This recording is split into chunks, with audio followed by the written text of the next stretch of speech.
कुठं जगतोय आपण महाराष्ट्रामध्ये? कोणत्या महाराष्ट्रात जगतोय? अरे जास्त लांब नाही, घरापर्यंत यायला लागलं आपल्या. आता नाशिक जिल्ह्यामध्ये मालेगाव तालुका आपल्याला जास्त लांब नाही, डोंगराळे गाव आपल्याला जास्त लांब नाही दादा. म्हणून माझी एक विनंती आहे, आपल्या मुलांना आपल्या मुलींना योग्य ते संस्कार द्या. का संस्कार द्या? एक 4 वर्षाच्या मुलीवर अत्याचार होत असेल तर आम्ही कुठंतरी जागं झालं पाहिजे. काय म्हणत असेल त्या मुलीचा जीव, काय म्हणत असेल दादा? 4 वर्ष कुठं वय असतं का? 4 वर्ष कुठं वय असतं का? 4 वर्षाच्या वयामध्ये जर आमच्यावरती अत्याचार होत असेल तर कोणत्या महाराष्ट्रात जीवन जगतोय आम्ही? छत्रपती शिवाजी महाराजांच्या महाराष्ट्रामध्ये जीवन जगत असताना ज्या छत्रपती शिवाजी महाराजांना मुघलांची सून जे छत्रपती शिवाजी महाराज खाना नारळ ओटी भरून परत पाठवतात, त्या महाराष्ट्रामध्ये जर 4 वर्षाच्या मुलीवर बलात्कार होत असेल, 4 वर्षाच्या मुलीवर अत्याचार होत असेल, 4 वर्षाच्या मुलीला जर मारल्या जात असेल तर आम्ही विचार केला पाहिजे कोणत्या महाराष्ट्रात जीवन जगतोय आम्ही. जसं दादा ज्याच्या जीवनातला बाप गेला ना, त्याला विचारा बापाची किंमत काय असते. ज्याचा बाप जीवनातून गेला ना दादा, त्याला विचारा बापाची किंमत काय असते. म्हातारा बाप असू द्या, नुसतं आमच्या घरासमोर बसलेला असू द्या, कोण्या पाप्याची नजर आमच्या घरावरती येणार नाही. बापाचं अस्तित्व एवढं मोठं असतं. ऐका ना, आमचा बाप श्रीमंत असणं महत्त्वाचं नाही, आमच्या जीवनात बाप असणं हे महत्त्वाचं असतं. सांगतो ऐका, काय असतो आमचा बाप. मुलगी निघते आता आपल्या आजीच्या पाया पडते ना, आजीला सांगते, आजी सासरी चालले म्हणून रडत नाही ग, सासरी चालले म्हणून रडत नाही, पण मी गेल्याच्या नंतर माझ्या बापाची काळजी करायला कोणी नाही म्हणून रडते. ती मुलगी आता आपल्या भावाच्या गळ्यामध्ये पडते, रडायला लागते, सांगते, दादा ऐक रे, कष्ट केले बापानं आपल्या करता, एवढे कष्ट केले बापानं आपल्या करता. अरे थंडी बापाला वाजायची पण स्वेटर मात्र आपल्याला होतं. अहो ज्या बापानं 10 लाख रुपये खर्च करून लग्न केलेलं असतं, ज्या बापानं थाटामाटात लग्न केलेलं असतं, ज्या बापानं आपल्या मुली करता नको नको ते कष्ट करून आपल्या मुली करता एवढं सजवलेलं असतं ना, तो बाप प्रत्येक पाहुण्याच्या पाया पडतो, प्रत्येक पाहुण्याला भेटतो आणि सांगतो, सांभाळावं माझ्या लेकीला.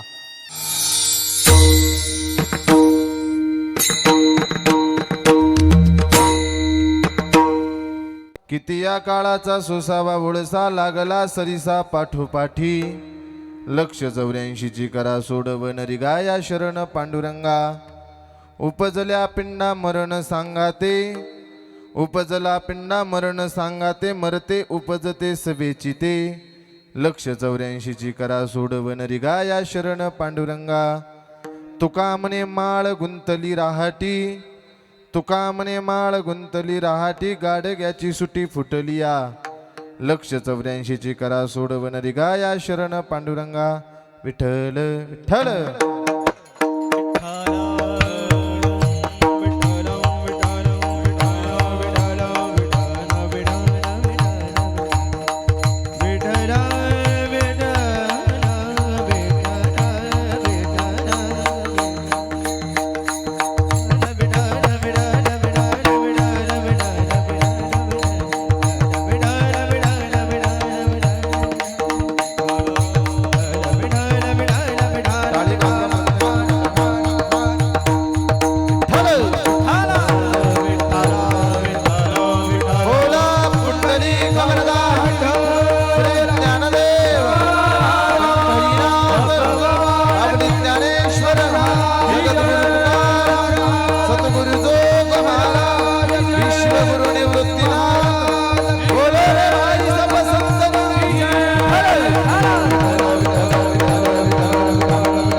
किती या काळाचा सुसावा वळसा, किती या काळाचा सुसावा वळसा लागला सरिसा पाठोपाठी, लक्ष 84ची करा सोडवन रिगाया शरण पांडुरंगा. समचरण सरोजम सांद्रनीला बुधावम जगननीत पाणी मंडना मंडनानम, तरुण तुलसी माला कंदरम कंजनेत्रम सदैव बलासम विठ्ठलम चिंतया.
करू प्रथम नमन दुसरे चरण संताजिया त्यांच्या कृपादाने कथेचा विस्तारू बाबाजी सद्गुरुदास तुका लोकाभिरामं रंग धीरं राजीवनेत्रं रघुवंशनाथं कारुण्यरूपं करुणाकरन्तं श्रीरामचन्द्रं शरणं प्रपद्ये मनोजवं मारुततुल्यवेगं जितेन्द्रियं बुद्धिमता वरिष्ठं वातात्मजं वानरायुतमुख्यं श्रीरामदूतं शरणं प्रपद्ये संपाद्य ज्ञानञ्च विदाय भक्तिं विलोकितो येन समाधिराजः वैराग्यवन्तं सुविचारयुक्तं नमामि जोगं श्रीसा गुरुन्तं कलावत्न्यजोधरार्तावतारं कलङ्काङ्कते ज्योतिकामोदिवक्रं खलानीशबाधापणोद्धारदक्षं समाधिस्थमूर्तिं भजे ज्ञानदेवं ओं नमो ज्ञानेश्वरा करुणाकरा दयाळा तुमचा अनुग्रह लादलो पावन झालो चराचरी वैराग्यस्य परामूर्तिं देवोक्षत्र निवासिना तुकाराम महाराज भक्तराज चतुष्टकम गीतेचार्थ सकल थोरू प्रगटवतला ज्ञानेश्वरू तयाची आचरणावरू साष्टांग नमन करीत असो जेने धर्म जितविलाची बळी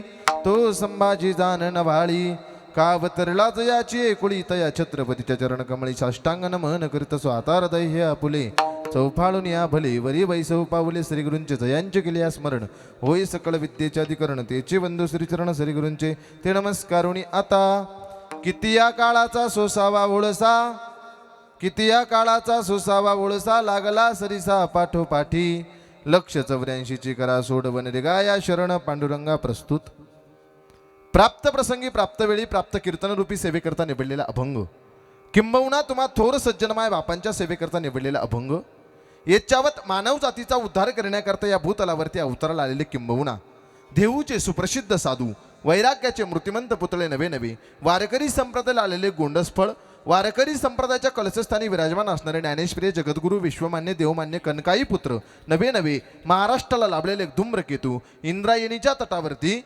350 वर्षापूर्वी उठलेलं भक्तीचं वादळ जगद्गुरू तुकोबरा यांचा 4 चरणाचा उपदेश्वर प्रकरणातील आजचा चिंतन रूपी सेवेकरता निवडलेला अभंग विठ्ठल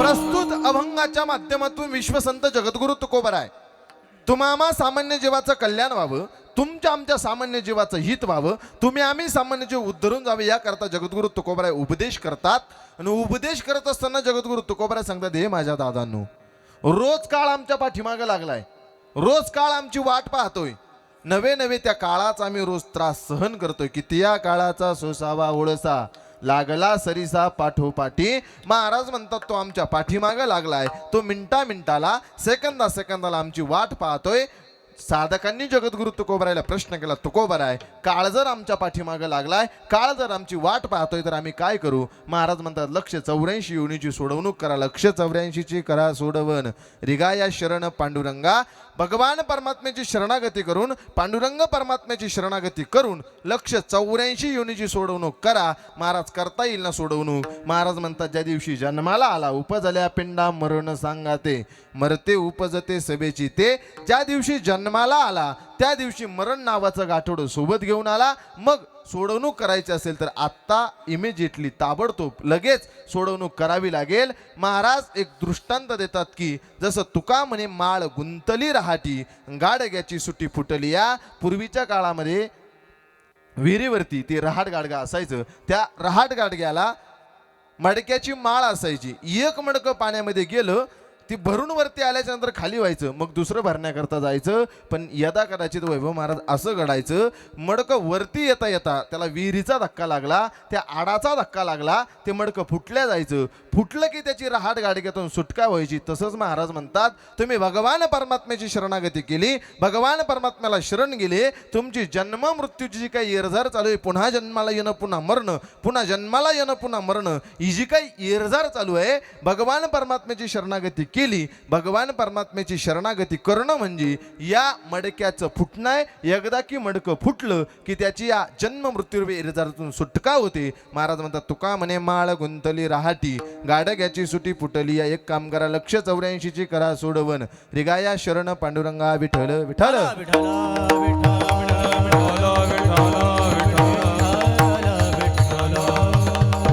अभंगाचा सरळ सरळ अर्थ तुमच्यापर्यंत ठेवला उर्वरित वेळामध्ये मला अभंगाचं काहीसं चिंतन मांडायचं तत्पूर्वी अल्पसा परिहार जन वक्त्याचा आद्य कर्तव्याच्या नियमाप्रमाणे कैलासवासी सीताराम पुंजाबा गांगुर्डे यांना इहलोकाची यात्रा संपून आज 1 वर्ष पूर्ण होतंय ते जिथून आले तिथं निघून गेले. तुम्हाला आम्हाला सुद्धा जायचंय. त्यांच्या पाठीमागे असणारा त्यांचा परिवार, गंगा भागीरथी औषाबाई सीताराम गांगुर्डे त्यांच्या पत्नी असतील, त्याचप्रमाणे श्री राजेंद्र सीताराम गांगुर्डे मुलगा, अनिता राजेंद्र गांगुर्डे सून, गणेश सीताराम गांगुर्डे मुलगा, रोहिणी गणेश गांगुर्डे सून, त्याचप्रमाणे पंढरीनाथ पुंजाबा पाटील गांगुर्डे भाऊ असतील, अनिल पंढरीनाथ गांगुर्डे पुतणे असतील, विकास मारुती गांगुर्डे पुतणे असतील, शालिनी सुखदेव ड्युटी पुतणे असेल, आराध्या राजेंद्र गांगुर्डे नाथ, संस्कार गणेश गांगुर्डे नातू, सुनील जगन्नाथ गांगुर्डे पुतणे, सचिन पंढरीनाथ गांगुर्डे पुतणे, प्रमिला कारभारी गोटेकर पुतणी, पुष्पा भीमाशंकर नरुडे पुतणी, आयुष राजेंद्र गांगुर्डे नातू, साई गणेश गांगुर्डे नातू. कैलासवासी सीताराम बाबांना इहलोकाची यात्रा संपून आज 1 वर्ष पूर्ण होतंय. त्यांच्या पाठीमागे असणारा संपूर्ण गांगुर्डे परिवार, ज्यांच्या माध्यमातून हे कीर्तन पुष्प माझ्यापर्यंत आलं. अतिशय जिवलग मित्र, महाराष्ट्रामध्ये ज्यांच्या आवाजाचा अतिशय जादू आहे, त्यांच्या आवाजामध्ये ताकद आहे, गोडवा आहे. आदरणीय आता ज्यांनी नुकतीच कीर्तनाला सुरुवात केली, अतिशय गोड व्यक्तिमत्व, आदरणीय नाशिक जिल्ह्याचं भूषण नव्हे, येवला तालुक्याचं भूषण, आमचे आदरणीय अमोलजी महाराज भोळीज महाराजांच्या माध्यमातून हे कीर्तन पुष्प माझ्यापर्यंत पोहोचलं. एकदा महाराजांकरता जोरदार टाळी वाजवा. या परिवाराचे त्यांचा संबंध आहे. अतिशय गोड व्यक्तिमत्व म्हणजे आमचे अमोल महाराज. त्याचप्रमाणे आज गायनाकरता उपस्थित असणारे अतिशय गोड कीर्तनकार, ज्यांचं कीर्तनही गोड आहे, ज्यांचं गायनही गोड आहे आणि ज्यांचा स्वभावही गोड आहे, ज्यांच्या स्वभावात विनोद आहे, असे आदरणीय गोड व्यक्तिमत्व अविनाशजी महाराज शेळके. एकदा महाराजांकरता जोरदार टाळी वाजवा. ते गायन जेवढं गोड करतात त्याच्यापेक्षा कीर्तन जास्त गोड करतात. त्यांचे मनस्वी आभार मानतो. त्याचप्रमाणे सिन्नर तालुक्याचं भूषण नव्हे नव्हे अवघ्या महाराष्ट्राचं भूषण असणारे अतिशय गोड व्यक्तिमत्व. आज दोघंजण शेजारी आहे, दोघांचे विनोद असे, ज्याला कळाले त्याला कळाले, ज्याला कळाले नाही तो दिवसभर विचारच करत बसेल. अतिशय गोड व्यक्तिमत्व, अतिशय जिव्हाळ्याचं नातं आदरणीय वैभव महाराज. एकदा महाराजांकरता जोरदार टाळी वाजवा. त्याचप्रमाणे संपूर्ण गावातील भजनी मंडळ असेल, भजनी मंडळाचे मनस्वी आभार मानतो. त्याचप्रमाणे आदरणीय आमच्या भाऊसाहेब महाराज ज्यांची संस्था आहे, भाऊसाहेब महाराजांचे विद्यार्थी तो उपस्थित आहे. एकदा आमच्या भाऊसाहेब बाबा करता आणि या विद्यार्थ्यांकरता जोरदार टाळी वाजवा. तुम्ही थोडे पुढं आले तर बरं होईल बा, तुमच्या टाळ्या सुद्धा ऐकू येत नाही. मागं बसलेली थोडी पुढे येऊन बसा. महिला मंडळ उठून डायरेक्ट पुढे येतं. इकडं महिला भजनी मंडळ असेल, त्यांचे मनस्वी आभार मानतो. ज्यांचा पकवाज ऐकण्याकरता अतिशय गोड आहे, त्यांच्या स्वभावात सुद्धा गोडवा आहे, अतिशय गोड व्यक्तिमत्व आदरणीय आमचे सोमनाथजी महाराज बोराडे. एकदा महाराजांकरता जोरदार टाळी वाजवा. गोड व्यक्तिमत्व आहे, गोड वाजवणं आहे, ज्यांचा स्वभावही गोड आहे आणि ज्यांचं वाजवणंही गोड आहे, अतिशय सोमनाथ महाराज ते उपस्थित आहे. त्याचप्रमाणे ज्यांची गोड अशी साऊंड सिस्टीम आहे, महाराष्ट्रामध्ये ज्या काही टॉप 10च्या साऊंड आहे, त्या टॉप 10च्या साऊंडमध्ये त्यांचं अग्रगण्य पद्धतीने नाव घेतलं जातं. गुरुमाऊली साऊंड सिस्टीमचे मालक आमचे शंकर दादा आणि आमचे विष्णू दादा. एकदा यांच्याकरता जोरदार टाळी वाजवा. हे बघा, नुसतं साऊंड पुरतं मर्यादित नाही, कीर्तनकाराला नुसतं साऊंड पुरतं मर्यादित नाही, मित्रत्वाचं नातं सुद्धा तेवढं जपतात. अतिशय गोड व्यक्तिमत्व आहे. हे बघा, ज्याचा स्वभाव गोड आहे त्याला जगात कशाची कमी नाही. गोड स्वभावाचे दोघंही भाऊ, अतिशय गोड त्यांचे परमार्थामध्ये कार्य चालू आहे. त्यांचे मनस्वी आभार मानतो. त्याचप्रमाणे आजचं कीर्तन आमच्या उमेश दादाचा माझा कीर्तनकार या चॅनलवरती शूट होणार आहे. यदा कदाचित भविष्यात तुम्हाला ते जर बघायचं असेल तर माझा कीर्तनकार या यूट्यूब चॅनलला सबस्क्राईब करा. आमच्या उमेश दादा करता एकदा जोरदार टाळी वाजवा. इकडे पुरुष मंडळी पुढे या, या सगळे पुढे या. विठ्ठल विठ्ठल विठ्ठल महिला मंडळ सगळ्या उठा. पुरुष मंडळी पुढे सर. पुरुष मंडळ या पुढे या. तेवढा पाठी मागचे माणसं. पंक्ती धरून बसलेली ते बी या पुढे. उठा पुरुष मंडळी पुढे या. महिला मंडळ आले पण पुरुष मंडळ काही पुढे येईना. पुरुष मंडळी जे पंक्ती धरून बसले तिकडे पुढे या. कोपऱ्याला पंक्ती धरून बसले या पुढे या. या पुढे या. सगळ्यांचे मनस्वी आभार मानतो. यदा कदाचित जर कोणाचा नवरा होऊन गेला असेल, सोमनाथ महाराज लिहून द्या, आपण ते शेवट घेऊ. सीताराम बाबांना यहलोकाची यात्रा संपून आज 1 वर्ष पूर्ण होतंय. या गांगुर्डे परिवारानं अतिशय गोड नियोजन केलं, गोड आयोजन केलं. हे बघा, कीर्तनकाराच्या हातून, गायकाच्या हातून, वादकाच्या हातून आयोजन असलं की काही बघायची गरज पडत नाही, कशाची कमतरता नसते. ऐका, सीताराम बाबांना यहलोकाची यात्रा संपून आज 1 वर्ष पूर्ण होते. महिला मंडळ बडबड करू नका, फक्त पुढं बसायला लावलं. कीर्तन लक्ष देऊन ऐका. कीर्तन टाइमपासचं साधन नाही, कीर्तन तुमच्या आमच्या उद्धाराचं साधन आहे.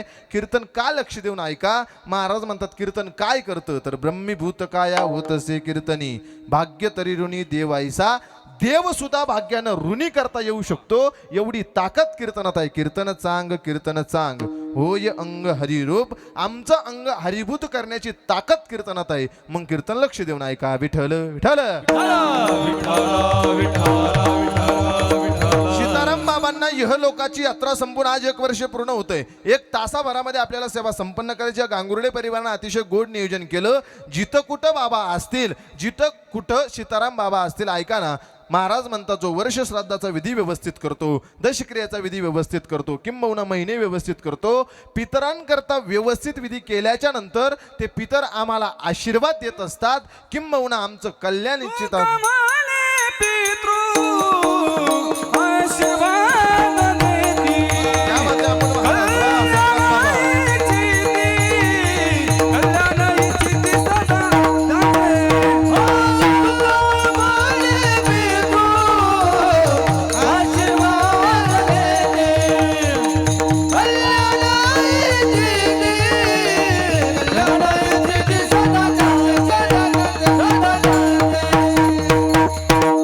आपण जोरदार समयाला प्रमाण. तुका म्हणे पितृ आशीर्वाद देती, कल्याण इच्छिती तया कुळा, किंबहुना कल्याण इच्छिती व्हावे तया. महाराज म्हणतात पितृ आशीर्वाद देतात, पण याच्या उलटही महाराज बोलतात जर आम्ही आमच्या पितरांकरता जर काहीच केलं नाही, वर्ष श्राद्धाचा विधी व्यवस्थित केला नाही, महिने व्यवस्थित केले नाही, दशक्रिया व्यवस्थित केला नाही, 13वा व्यवस्थित केला नाही, महाराज म्हणतात पितृ आशीर्वाद देत नाही, तर पितृ काय करतात? वंशी दुराचारी पुत्र झाला, वंशी दुराचारी पुत्र झाला, वंशी दुराचारी पुत्र झाला, दुराचारी. महागणा त्याचे करी दिविनारा, वंशी दुराचारी पुत्र झाला, वंशी दुराचारी पुत्र झाला. महागणा त्याचे करी दिविनारा, वंशी दुराचारी पुत्र झाला, वंशी दुराचारी पुत्र झाला. आहा कटा त्याचे करीती पितर, वंशी दुराचारी पुत्र झाला. ते शाप देतात, आमच्यावरती कटाकटा दात खातात. मग या गांगुर्डे परिवारानं अतिशय गोड नियोजन केलंय. 1-अर्धा-पाऊण तासामध्ये आपल्याला सेवा संपन्न करायची. लक्ष देऊन ऐका. सीताराम बाबांना यहलोकाची यात्रा संपून आज 1 वर्ष पूर्ण झालं.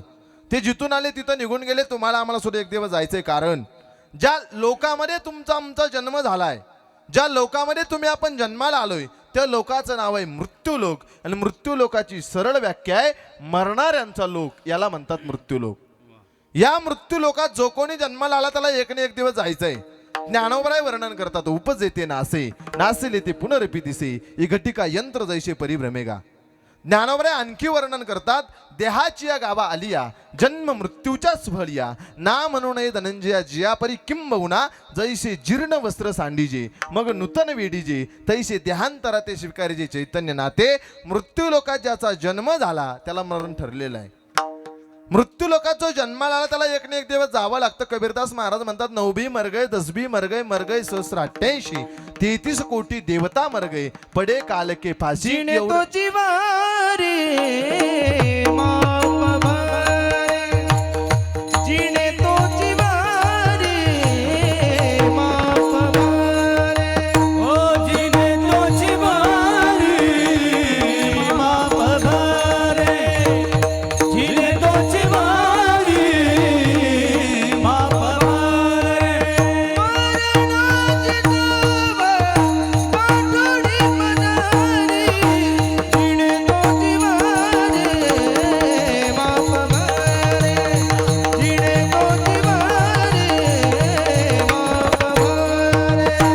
मरणाची नाव पाठोडी मनारी, जीने तो जीवारे माप भरे, जीने तो जीवारे माप भरे.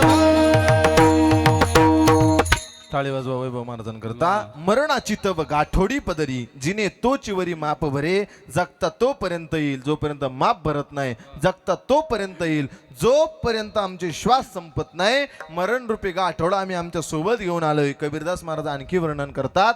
पीर मरे पैगंबर मरे, मरगय जिंदा जोगी, जपी तपी संन्याशी मरगय हाकीम रोगी. पीर असू द्या मरावं लागतं. येथे नाही उरू आले अवतारा, हे घटे कामा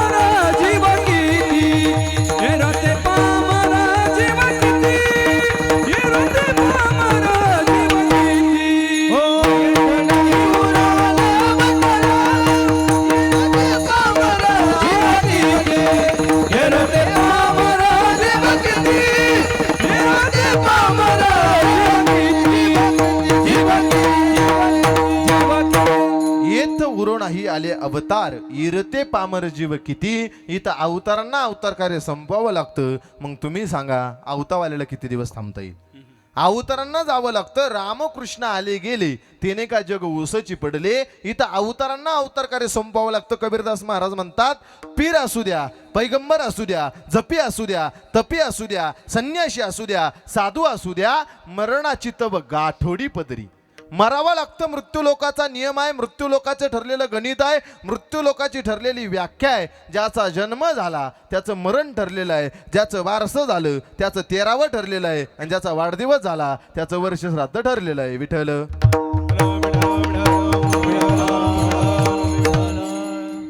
किंबहुना ज्ञानोबराय प्रमाण देतात. आजा मेला पंजा मेला पाप मसना गेला.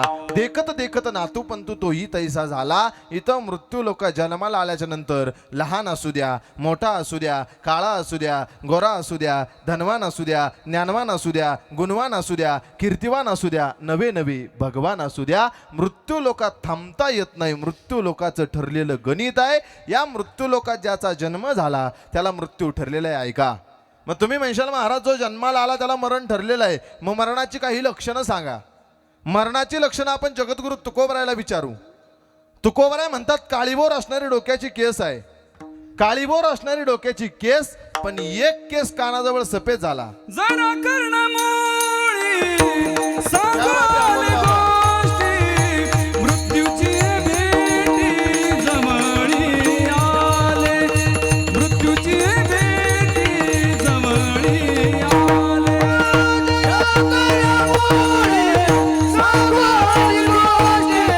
मृत्यूची भेटी जवळी आले, मृत्यूची भेटी जवळी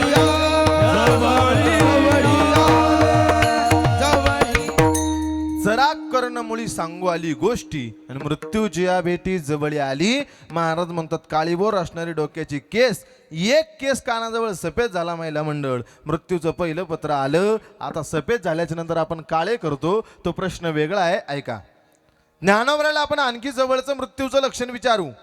ज्ञानोबराय म्हणतात कानामध्ये बोट घातल्याच्या नंतर मुंगा गिरटे घेताना जसा आवाज करतो तसा गुंग आवाज येत असतो. ज्या दिवशी तो आवाज आला नाही, महाराज म्हणतात कानी बोट घालून या नाद जे पहावे ना ऐकता जाणावे 9 दिवस, आयुष्य राहिलं 9 दिवसाचं.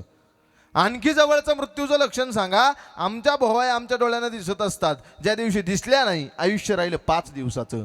ओ महाराज, अहो काल काय जेवण केलं हे लक्षात राहत नाही, काल कोणाला भेटलो हे लक्षात राहत नाही. तुम्ही 5 दिवस 9 दिवस डोक्याच्या कानाजवळचा केस काळा झाला, मग मृत्यू येणार एवढं सांगतात. अहो जवळचं मृत्यूचं लक्षण सांगा. महाराज म्हणतात ऐका, अगदी जवळचं मृत्यूचं लक्षण सांगतो. आपल्याच नाकाचा शेंडा आपल्या डोळ्यांना दिसत असतो. आत्ता बघू नका, घरी गेल्यावर. आपल्याच नाकाचा शेंडा आपल्या डोळ्यानं दिसत असतो.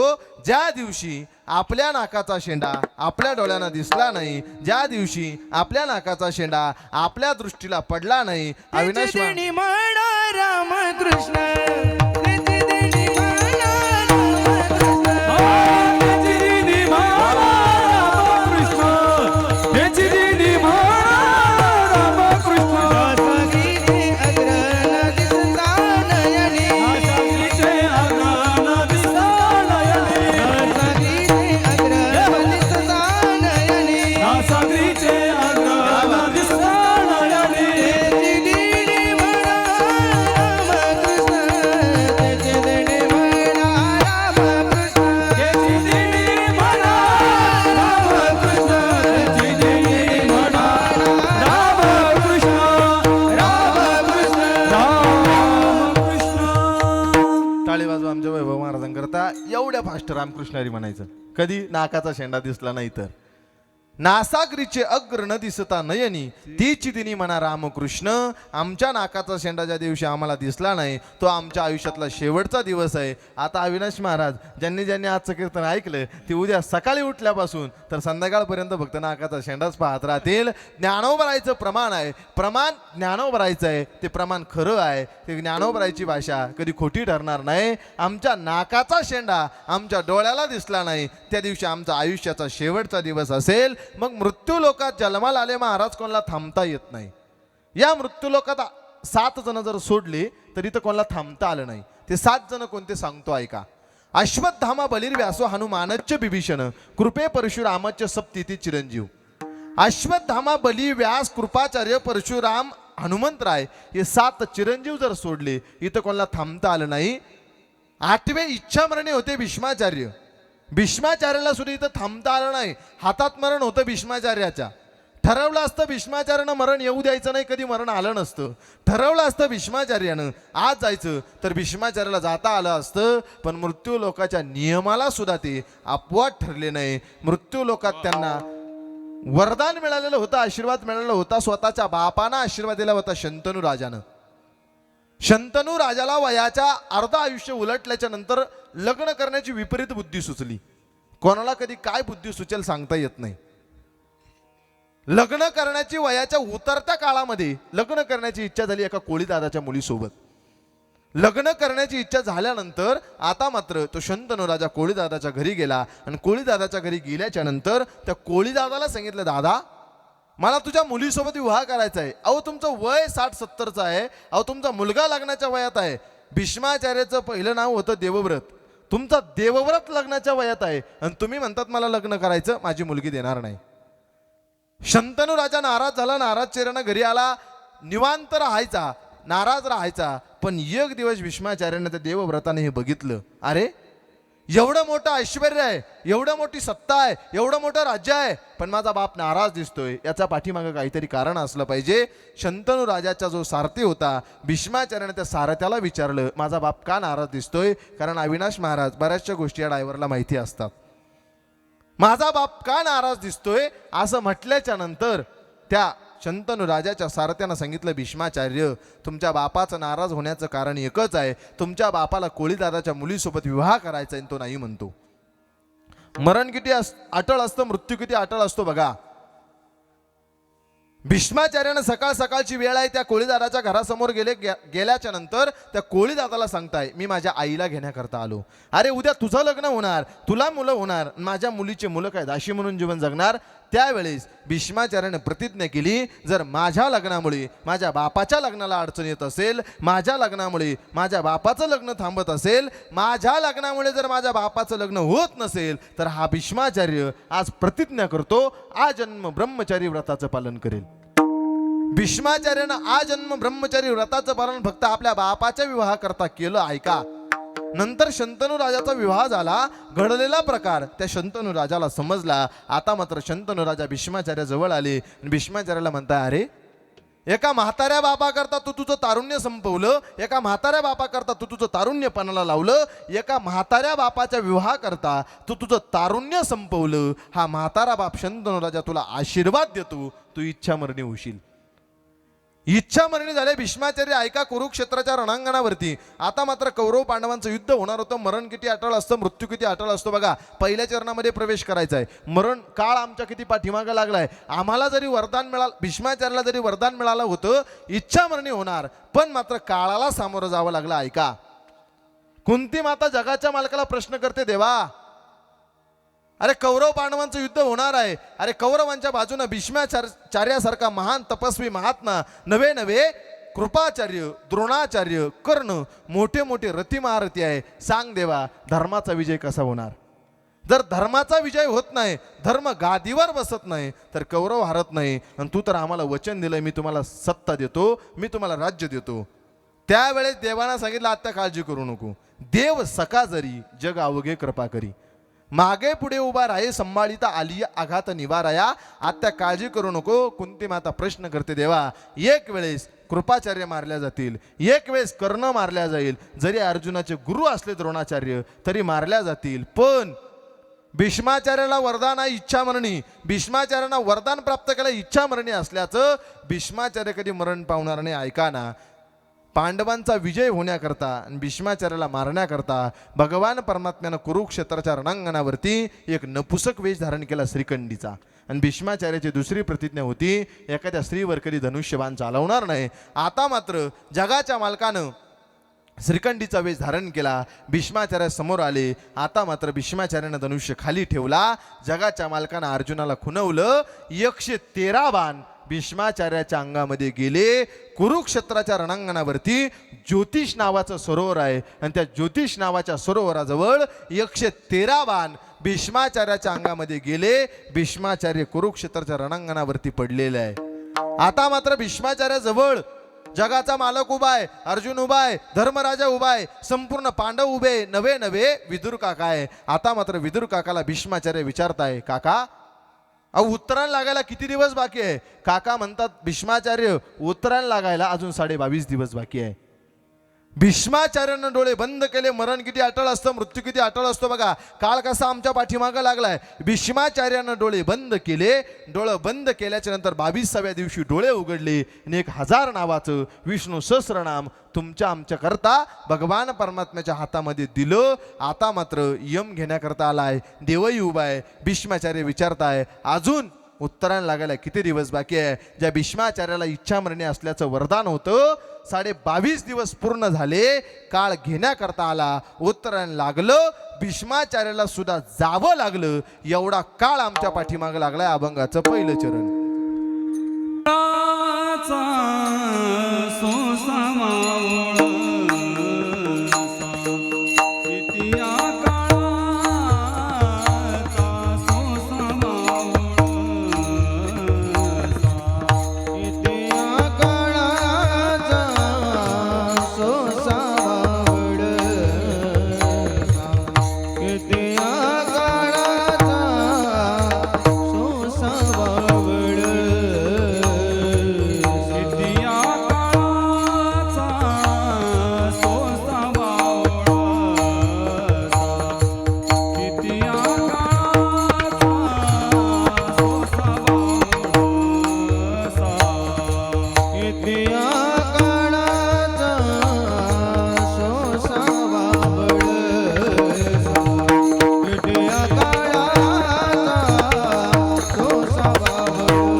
कितिया काळाचा सोसावा वळसा लागला सरीचा पाठोपाठी. काळ आमच्या मिनिटा मिनिटाला सेकंदा सेकंदाला पाठीमागं लागलाय. घडी घडी काळ वाट याची पाहे. अजून किती आहे अवकाश. तो काळ आमच्या एवढा पाठीमागं लागलाय, एवढा पाठीमागं लागलाय. ज्या भीष्माचार्याला वरदान दिलेलं होतं, ज्या भीष्माचार्याला आशीर्वाद दिलेला होता, तुम्ही इच्छा मरणी होशाल, तुम्हाला कधी मरण तुमच्या हातात राहील, मरण तुम्हाला वाटलं तेव्हा तुम्हाला मरता येईल, त्या भीष्माचार्याला सुद्धा या मृत्यू लोकाचा निरोप घेऊन निघून जावं लागलं. एवढा काळ आमच्या पाठीमागं लागलाय. हे उदाहरण तुम्हाला कमी वाटलं असेल तर रामायणातलं उदाहरण सांगतो ऐका. मृत्यू किती अटळ असतो, मरण किती अटळ असतं, मृत्यू किती अटळ असतो बघा.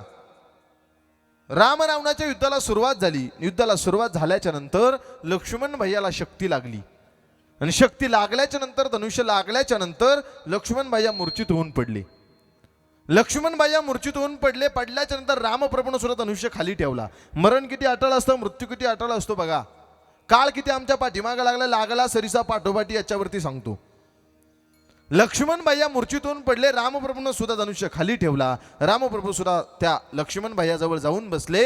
आता लक्ष्मण भैया उठत नाही तर रामप्रभू उठत नाही. रामप्रभू उठत नाही, सप्ता नाही, दिंड्या नाही, भजन नाही. म्हणजे रावण राक्षस होता. जर रावणच मरत नाही, पाकिट नाही तो विषय नंतरचा आहे. रावण मरत नाही तर मात्र चांगलं कर्म आपल्याकडून घडणार नाही. रावण मरत नाही तर चांगले दिवस येत नाही. रावण मरत नाही. आता मात्र सगळ्यांना काळजी पडली. मरण किती अटळ असतं बघा अविनाश दादा. सगळ्यांना काळजी पडली. अरे आता जर लक्ष्मण भैया जर बेशुद्ध अवस्थेतून उठले नाही तर रामप्रभू उठणार नाही. तेवढ्यामध्ये बिभीषण तिथं उपस्थित होते आणि बिभीषणानं सांगितलं लंकेमध्ये असा एक वैद्य आहे, त्या वैद्याला मृत्यू चुकवण्यापासूनचं औषध माहिती आहे. त्या वैद्याचं नाव आहे सुषेण नावाचा वैद्य. मृत्यू वाचवण्यापासूनचं औषध त्याला माहिती आहे. तुम्ही जर त्याला इथं घेऊन आले तो मात्र लक्ष्मण भैयाचे प्राण वाचवेल.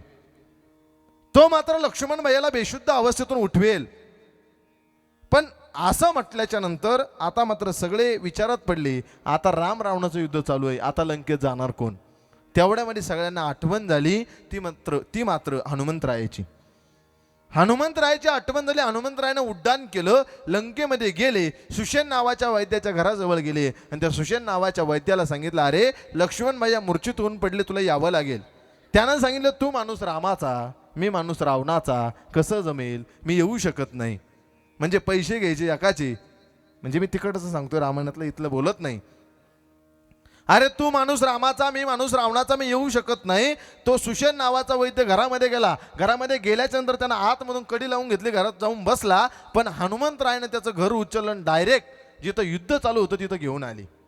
घेऊन आल्याच्या नंतर त्या सुषेण नावाच्या वैद्याला विचारलं, सांग लक्ष्मण भैयाचे प्राण कसे वाचतील? त्यानं सांगितलं द्रोणागिरी नावाचा पर्वत आहे आणि द्रोणागिरी नावाच्या पर्वतावरती संजीवनी नावाची वनस्पती आहे. ती वनस्पती जर तुम्ही घेऊन आले तर लक्ष्मण भैयाचे प्राण वाचतील. मरण किती अटळ असतं, मृत्यू किती अटळ असतो, काळ किती आमच्या पाठीमागं लागलाय बघा. तुम्ही जर तेवढी वनस्पती घेऊन आले तर मात्र लक्ष्मण भैयाचे प्राण वाचतील. आता मात्र हनुमंतरायानं उड्डाण केलं, द्रोणागिरी नावाच्या पर्वताजवळ गेले. पण सगळ्या दिव्य वनस्पती दिसायला लागल्या. हनुमंतराय वनस्पती दिसायला लागल्या. आता बरेचसे जण असे सांगतात की हनुमंतरायाला वनस्पती सापडली नाही. जे बुद्धिमत्ता वरिष्ठ आहे वैभव महाराज त्यांना वनस्पती सापडणार नाही का? पण त्यांनी असा विचार केला असेल परत जर कोणी मूर्छित होऊन पडलं तर मलाच गारका मारावं लागेल, पर्वतच घेऊन जाऊ.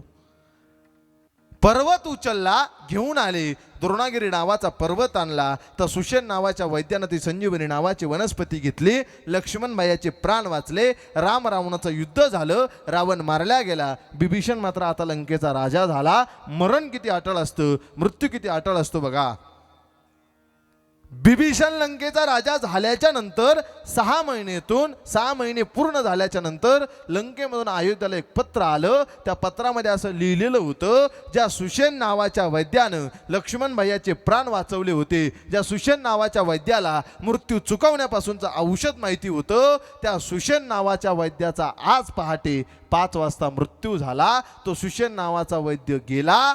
ही बातमी रामप्रभूंना बघितली. मला सांगायचं फक्त एवढं आहे, ज्या सुषेण नावाच्या वैद्याला मरण चुकवण्यापासूनचं औषध माहिती होतं, ज्या सुषेण नावाच्या वैद्याला दुसऱ्याचा मृत्यू चुकवता येत होता, ज्या सुषेण नावाच्या वैद्यानं लक्ष्मण भैयाचे प्राण वाचवले होते, त्या सुषेण नावाच्या वैद्याला सुद्धा मरावं लागलं. वैद्य वाचविती जीवा तरी कोण जाते देवा, तरी कोण जाते देवा, तरी कोण जाते देवा.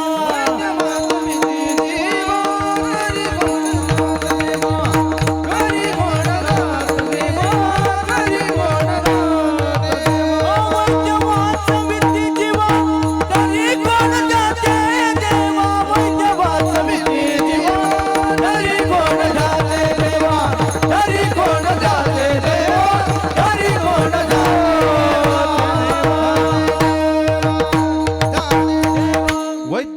वाचविती जीवा तरी काय कोण ध्याते देवा, किंबहुना तरी कोण ध्याते देवा. महाराज म्हणतात वैद्यानं जर जीवाला वाचवलं असतं तर देवाचं ध्यान करण्याची गरज पडली नसते. सुषेण नावाच्या वैद्याला मृत्यू चुकवण्यापासूनचं औषध माहिती होतं. भीष्माचार्याला वरदान होतं इच्छामरणी असल्याचं. भीष्माचार्याला जावं लागलं, सुषेण नावाच्या वैद्याला जावं लागलं. मग तुकोबराय म्हणतात लागला सरिसा पाठोपाठी. तो काळ आमच्या एवढा पाठीमागं लागलाय. किती पाठीमागं लागलाय आणखी उदाहरण सांगतो ऐका. मरण किती अटळ असतं, मृत्यू किती अटळ असतो. पंचतंत्र नावाचा ग्रंथ आहे आणि त्या पंचतंत्र नावाच्या ग्रंथामध्ये असं उदाहरण आलं. एक मूर्तिकार होता. मृत्यू किती अटळ असतो, मरण किती अटळ असतं बघा.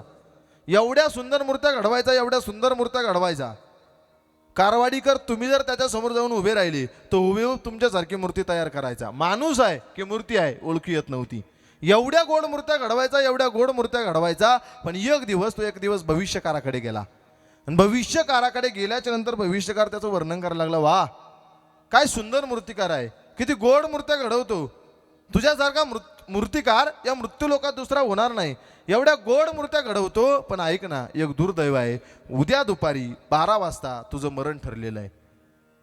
उद्या दुपारी 12 वाजता तुला मरावं लागणार आहे. मूर्तिकार चिंतेत पडला. अरे एवढ्या गोड मूर्त्या घडवतो, माणूस आहे का मूर्ती आहे कळत नाही. आपली वाऱ्या हातीमाप झाले, सज्जनाचे कीर्तिमुख त्याचे नारायण. सगळीकडे आपल्या कीर्तीचा जय जयकार चालू आहे, सगळे आपलं गुणगान गातात. पण उद्या दुपारी 12 वाजता मरावं लागणार आहे. दुर्दैव आहे. त्यानं युक्ती वापरली. वैभव महाराज घरी आला. त्यानं विचार केला अजून 12 तास शिल्लक आहे, 24 तास शिल्लक आहे. ताण घ्यायचा नाही, 24 तास शिल्लक आहे ना, लोड घ्यायचा नाही, काहीतरी युक्ती वापरू. त्यानं काय केलं, हुबेहूब त्याच्यासारख्या 12 मूर्त्या तयार केल्या. उद्या यम घेण्याकरता येणार आहे. हुबेहूब त्याच्यासारख्या 12 मूर्त्या तयार केल्या आणि यम घेण्याच्या अगोदर 5 मिनिटं अगोदर एका मूर्तीमध्ये जाऊन लपून बसला. पंचतंत्र नावाचा ग्रंथ सांगतो मरण किती अटळ आहे बघा. मूर्तीमध्ये जाऊन लपून बसला. आता यम घेण्याकरता आला. यम घेण्याकरता आल्यानंतर यमानं विचार केला मी घ्यायला आलो एकाला, दिसत्या 12, आता नेऊ कोणाला. मी घेण्याकरता एकाला आलोय, इथं तर 12 जण दिसतंय, आता घेऊन जायचं कोणाला. आता हा युक्ती वापरू शकतो जो संपूर्ण जगाला घेऊन जातो, तो युक्ती वापरू शकत नाही का. त्यानं युक्ती वापरली. प्रत्येक मूर्तीजवळ जायचं. सोमनाथ महाराज म्हणायचा वा. एखाद्याकडून जर काम काढायचं असलं त्याची स्तुती करावी लागते. त्या मूर्तीजवळ जायचं. पहिल्या मूर्तीजवळ गेला. वा काय सुंदर मूर्तिकार आहे, काय गोड मूर्ती घडवल्या. याच्यासारखा मूर्तिकार मूर्ती लोकात दुसरा होणार नाही. माणूस आहे का मूर्ती आहे कळत नाही. किती गोड मूर्ती घडवली. पहिल्या मूर्तीजवळ वर्णन केलं. दुसऱ्या मूर्तीजवळ गेला. अविनाश महाराज तो असंच म्हणायला लागला. वा काय सुंदर मूर्तिकार आहे, काय गोड मूर्ती घडवली. याच्यासारखा मूर्तिकार दुसरा कोणी होणार नाही. किती गोड मूर्ती घडवली. मरण किती अटळ असतं बघा. मृत्यू किती अटळ असतो. कितीही प्रयत्न करा मृत्यू चुकत नाही. मरण किती अटळ असतं बघा. पहिल्या मूर्तीजवळ जे वर्णन केलं दुसऱ्या मूर्तीजवळ तेच वर्णन केलं. असं करता करता करता करता 12व्या क्रमांकाची मूर्ती आली आणि आता वर्णन करायला लागला यम. वा काय सुंदर मूर्तिकार आहे, काय गोड मूर्त्या घडवतो. याच्यासारखा मूर्तिकार दुसरे होणार नाही. यम मध्ये ऐकत होता. एवढा हसत होता. स्तुती चालू होती ना, हसत होता की यम आपलं वर्णन करतोय. जगानं वर्णन केलं पण आज यम आपलं वर्णन करतोय. पण यमानं वर्णन करता करता एक शब्द वापरला. एवढ्या गोड मूर्त्या घडवल्या पण एकच चुकी ठेवली. माणूस असा प्राणी त्याला स्वतःची चुकी कधी सहन होत नाही. मध्ये जो लपून बसलेला होता ना वैभव दादा, तो पळतच बाहेर आला. काय चुकी ठेवली. यमानं सांगितलं बोलला हीच चूक झाली, चल मा संग विठ्ठल.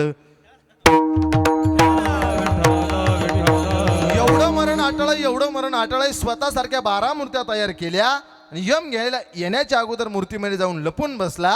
पण यम घेण्याकरता आला, स्वतःहून बाहेर आला, यमाच्या हातात गेला. लागला सरिसा पाठोपाठी. एवढा काळ आमच्या पाठीमागं लागलाय, एवढा काळ आमच्या पाठीमागं लागलाय. महाराज म्हणतात तो काळ आमची मिनिटाला वाट पाहतोय, सेकंदाला वाट पाहतोय. तो काळ आम्हाला सोडत नाही. किती या काळाचा सोसावा ओळसा. लागला सरिसा पाठोपाठी. मग साधकांनी जगद्गुरु तुकोबराला प्रश्न केला. तुकोबराय काळ जर आमच्या पाठीमागं लागलाय, मरण आमच्या पाठीमागं लागलंय, रोज काळ आमची वाट पाहतोय, मग या काळाच्या विळख्यातून सुटण्याकरता आम्ही काय करू. अभंगाचं दुसरं चरण. लक्ष 84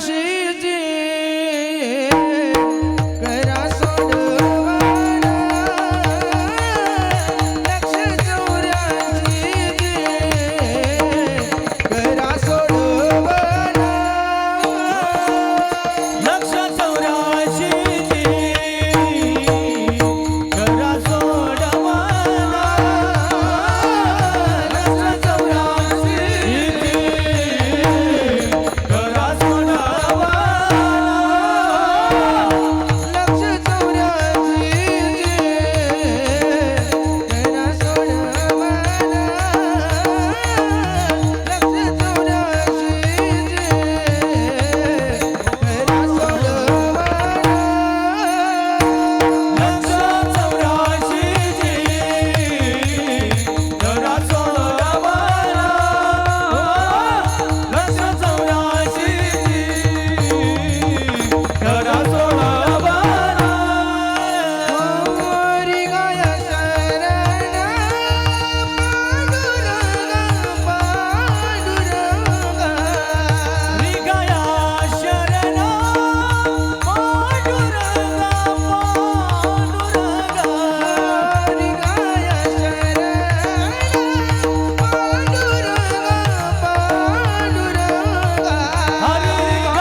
मालिकेच्या द्वितीय चरणामध्ये जगद्गुरु तुकोबराय म्हणतात, काळाच्या तावडीतून जर सुटायचं असेल तर भगवान परमात्म्याची शरणागती करा. लक्ष 84ची करा सोडवण, रिगा या शरण पांडुरंगा. महाराज म्हणतात एवढा काळ पाठीमागं लागलाय, भीष्माचार्याला जावं लागलं. ज्याचा बाप जगातला एक नंबरचा धनुर्धारी होता अर्जुन, आणि ज्याचा मामा जगाचा मालक होता भगवान श्रीकृष्ण परमात्मा, त्या अभिमन्यूचं मरण वयाच्या 22व्या वर्षी ठरलेलं होतं. त्या अभिमन्यूला सुद्धा वयाच्या 22व्या वर्षी ज्याचा बाप जगातला एक नंबरचा धनुर्धारी आहे आणि ज्याचा मामा जगाचा मालक आहे, त्या अभिमन्यूला सुद्धा मरावं लागलं. एवढं मरण आटाळ. मग लक्ष 84 योनीची जर सोडवणूक करायची असेल तर भगवान परमात्म्याची शरणागती करा, आणि भगवान परमात्म्याची शरणागती करून लक्ष 84 योनीची सोडवणूक करा. मग तुम्ही म्हणशाल महाराज का लक्ष 84 योनीची सोडवणूक करायची? महाराज म्हणतात ऐका ना, पहिलं दुःख आहे जन्माचं दुःख, दुसरं दुःख आहे, पहिलं दुःख आहे गर्भवासाचं दुःख, दुसरं दुःख आहे जन्माचं दुःख, तिसरं दुःख आहे तारुण्यपणाचं दुःख, चौथं दुःख आहे म्हातारपणाचं दुःख, पाचवं दुःख आहे अंतकाळाचं दुःख, आणि 6वं दुःख आहे यमाच्या ताब्यात गेल्याच्या नंतरचं दुःख. का आम्ही आमच्या मृत्यू लोकात जन्माला आल्याच्या नंतर का आम्ही जन्म मृत्यूरूपी अर्जार का चुकवायची, का आम्ही सोडवणूक करायची, का भगवान परमात्म्याची शरणागती करायची? पहिलं दुःख आहे गर्भवासाचं दुःख.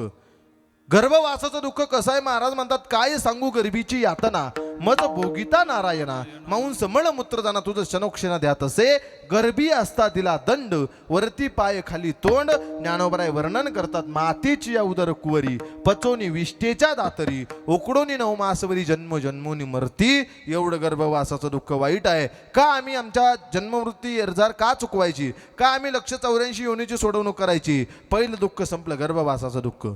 दुसरं दुःख आहे जन्माचं दुःख. आईच्या उदरातून बाहेर येत असताना एवढा त्रास होतो, एवढा त्रास होतो. महाराज म्हणतात ऐका ना, एवढा त्रास होतो शब्दात सांगता येऊ शकत नाही, एवढा त्रास होतो. ऐका पुढचं. पहिलं दुःख संपलं जन्माचं, दुसरं दुःख पहिलं दुःख संपलं गर्भवासाचं, दुसरं दुःख संपलं जन्माचं, आणि तिसरं दुःख आहे महाराज म्हणतात बालपणाचं दुःख. किती बालपणाचं दुःख वाईट आहे. भूक लागली सांगता येत नाही, तहान लागली सांगता येत नाही, काय पाहिजे ते सांगता येत नाही. दुसऱ्यांना जे दिलं ते खावं लागतं, दुसऱ्यांना जे दिलं ते प्राशन करावं लागतं, दुसऱ्याच्या भरोश्यावर जगावं लागतं. ऐका ना, एवढंच नाही अविनाश महाराज, ते लहान बाळ असताना त्याला आंघोळ घालण्याकरता म्हातारी आजीबाई असते, ती त्याला व्यवस्थित आंघोळ घालीत. इकडचा पाय इकडं, इकडचा पाय इकडं. नवे नवे त्या म्हाताऱ्या आजीबाईचे हात एवढे खरबुडे एवढे कडक झालेले असतात, तिला किती कडक पाणी असलं ते तिला कडक लागत नाही. पण त्या बाळाची त्वचा मऊ असते, नाजूक असते, त्याला थोडं जरी गरम पाणी असलं त्याला कडक लागतं. नाही का ना. आणि ती आंघोळ घालता घालता ती आजीबाई नाक ओढत असते. ते नाक ओढणं म्हणजे जण वायरमॅनची पकडच असते, एवढं नाक ओढत असते ती. आणि ते पोरग विचार करतं आता जरीच्या हातातून सुटलो तर 27चा नाशिकचा कुंभमेळाच. एवढं बालपणाचं दुःख वाईट आहे.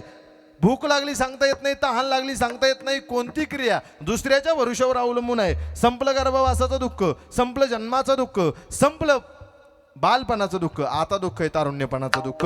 तारुण्यपणामध्ये प्रत्येक इंद्रिय वेगळ्या वेगळ्या विषयाची आसक्ती करतात. येत इंद्रिय जे जे म्हणती ते ते पुरुष करती, तरलेची न तरती विषय सिंधू. प्रत्येक इंद्रिय वेगळ्या वेगळ्या विषयाची आसक्ती करतात. तारुण्यपणाचं दुःख संपलं. ऐका ना, आता दुःख आहे म्हातारपणाचं दुःख.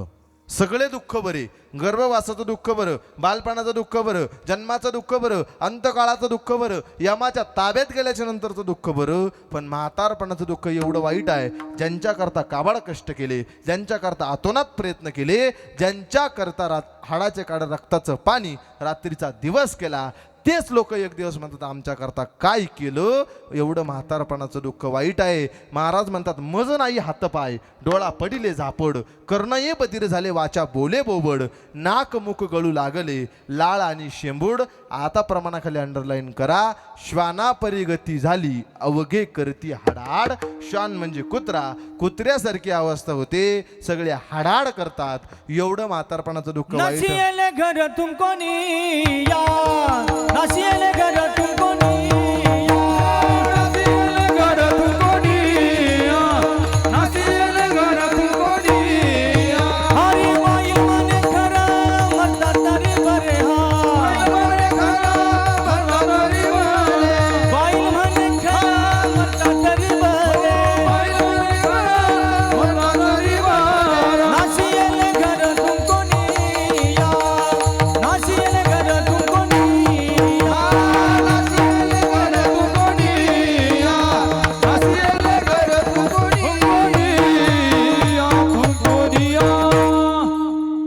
टाळी वाजवा अविनाश महाराजांकरता अनुभवाचं प्रमाण आहे. बाईल म्हणे खर मरता तरी बरे नासी येले घर थुंकून या. बाईल म्हणजे बायको, खर म्हणजे गाढव. ज्या बायको करता नको नको ते प्रयत्न करतो आपण, ज्या बायको करता भाऊबांधाला सोडतो, आई बापाला सोडतो, मित्राला सोडतो, तीच बायको म्हातारपणाला गाढव म्हणते आणि आमच्या मरणाची वाट पाहते. एवढं म्हातारपणाचं दुःख वाईट आहे. संपलं गर्भवासाचं दुःख, संपलं जन्माचं दुःख, संपलं बालपणाचं दुःख, संपलं तारुण्यपणाचं दुःख, संपलं म्हातारपणाचं दुःख. आता दुःख आहे अंतकाळाचं दुःख. ऐका ना, ज्या दिवशी आमचा अंतकाळ येतो त्यावेळेला अंतकाळ आल्याच्या नंतर जेवढे जेवढे पापा आपण केले तेवढे अंतकाळ येताना, मरण येताना तेवढे पापा आमच्या समोर उभे राहतात.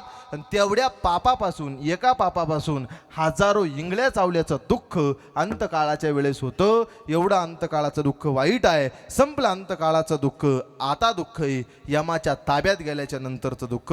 यमाच्या ताब्यात गेला आणि यमाच्या ताब्यात गेल्याच्या नंतर यम मात्र आपली आरती करत नाही. महाराज म्हणतात विषयाचे सुख येथे वाटे गोड, पुढे अवघड यमदंड.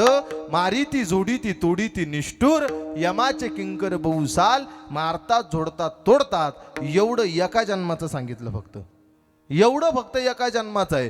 गर्भवासाचं दुःख, जन्माचं दुःख, बालपणाचं दुःख, तारुण्यपणाचं दुःख, म्हातारपणाचं दुःख, अंतकाळाचं दुःख आणि यमाच्या ताब्यात गेल्याच्या नंतरचं दुःख हे फक्त एका जन्माचं आहे. महाराज म्हणतात 184 योनी भोगत भोगत इथपर्यंत आलो. 184 योनीची सोडवणूक करायची असेल तर रिगाया शरण पांडुरंगा, भगवान परमात्म्याची शरणागती करा. जो मज होई अनन्य शरण, त्याचे निवारी मी जन्म मरण. या लागी शरणागती शरण मीची ऐकू, मनवनी शरण जावे सर्व भावे देवासी. तो काय करेल तो हा उतरील पार भवदुस्तर नदीचा. ओ महाराज जाता येईल ना शरण? आजच गेलं पाहिजे का? महाराजांनी मगाशी प्रमाण दिलं मरणाची तब गाठोडी पदरी. पदरामध्ये मरणाचं गाठोडं घेऊन आलोय, सोबत मरणाचं गाठोडं घेऊन आलोय. महाराज म्हणतात ज्या दिवशी जन्माला आला, पिंड जन्माला आला, त्या दिवशी मरण ठरलेलं आहे. अभंगाचं 3रं चरण. उपजल्या पिंडला मरण सांगाते, उपजल्या पिंडला मरण सांगाते, उपजल्या पिंडला मरण सांगाते, उपजल्या पिंडला मरण सांगाते. उपजल्या पिंडला मरण सांगाते, उपजल्या पिंडला मरण सांगाते, उपजल्या पिंडला मरण सांगाते, उपजल्या पिंडला मरण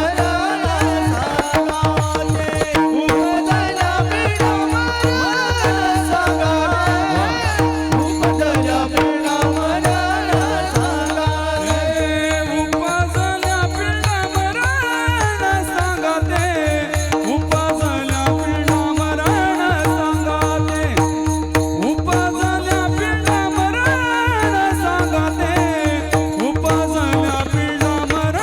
पिंडला मरण सांगाते, उपजल्या पिंडला मरण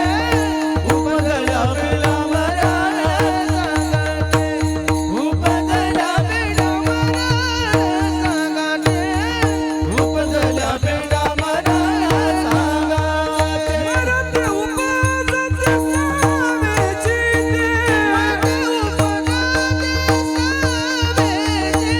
मरते उपजते सावेची ते, मरते उपजते लक्ष 84ची करा सोडावा, लक्ष 84ची करा सोडावा, लक्ष 84ची करा सोडावा, लक्ष 84ची करा सोडावा. लक्ष 84ची करा सोडवण, लक्ष 84ची करा सोडवण, लक्ष 84ची करा सोडवण, लक्ष 84ची करा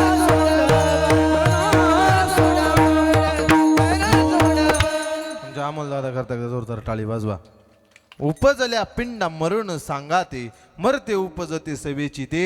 महाराज म्हणतात जन्मा आले बाळ त्याची वाट पाहे काळ. ज्या दिवशी पिंड उपजला त्याच दिवशी मरण नावाचं गाठोड किंबहुना मरण रूपी गाठोड आम्ही सोबत घेऊन आलोय. उपजल्या पिंडा मरण सांगाते मरते उपजते सभेची ते. पुन्हा जन्माला येणं पुन्हा मरणं, पुन्हा जन्माला येणं पुन्हा मरणं हे आमचं सतत चालू आहे. मग त्याच्याकरता भगवान परमात्म्याची शरणागती करून 184 योनीची सोडवणूक करायची. का सोडवणूक करायची? महाराज म्हणतात तुका म्हणे माळ गुंतली राहाटी आणि गाडग्याची सुटी फुटली या. महाराज म्हणतात एक मडक्याची माळ आहे, तिची सुटका मडकं ज्या दिवशी फुटतं त्या दिवशी त्याची सुटका होते. तसंच आहे हे नरदेह रूपी जे काही मडकं आहे ते भगवान परमात्म्याची ज्या दिवशी शरणागती करतं, भगवान परमात्म्याला अनन्य भावानं शरण गेलं की ही देहरूपी मडकं फुटतं आणि फुटल्याच्या नंतर याची सुटका होते. तुका म्हणे माळ गुंतली राहाटी गाडग्याची सुटी फुटली या.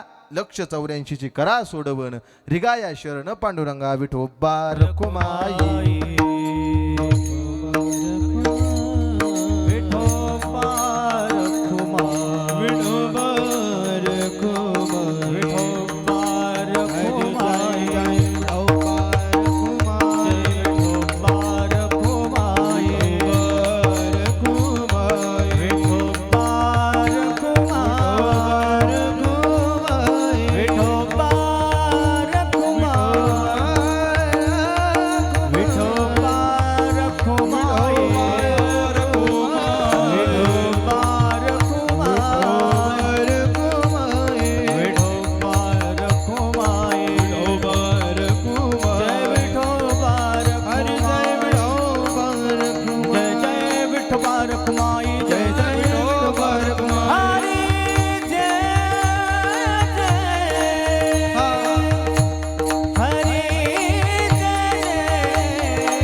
या काळाचा सोसावा वळसा लागला सरीसा पाठोपाठी. तुकोबराय म्हणतात तो काळ आमच्या पाठीमागं लागलाय. त्याच्यातून जर सुटायचं असेल तर 184ची करा सोडवण रिगाया शरण पांडुरंगा. भगवान परमात्म्याची शरणागती केली तर आमचे 184 युनीतून सुटका होते. किंबहुना भगवान परमात्म्याची शरणागती केली तर तो आम्हाला पुन्हा जन्माला येणं पुन्हा मरण हे टाळतो. नवे नवे महाराज म्हणतात पिंड उपजला त्याच दिवशी उपजल्या पिंडा मरण सांगाते मरते उपजते सभेची ते. एवढंच नाही ऐका ना, मग महाराज म्हणतात एक दृष्टांत देतात. तो दृष्टांत कोणता? अभंगाचं शेवटचं चरण. तुका म्हणे माळ गुंतली राहाटी, तुका म्हणे माळ गुंतली राहाटी. बाबाने माळ गुंतली राहाटी. तुका म्हणे माळ गुंतली राहाटी. गाडग्याची सुटी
पोटी गाडग्याची सुटी फुटली या महाराज दृष्टांत देतात गाडग्याचा. मी सांगितलं की ते मडकं फुटल्याच्या नंतर त्याची सुटका होते. तसंच आहे नरदेह रूपी मडकं ज्या दिवशी फुटेल भगवान परमात्म्याची शरणागती करणं म्हणजे मडकं फोडणं आहे. लक्ष 84ची करा सोडवण गा या शरण पांडुरंगा.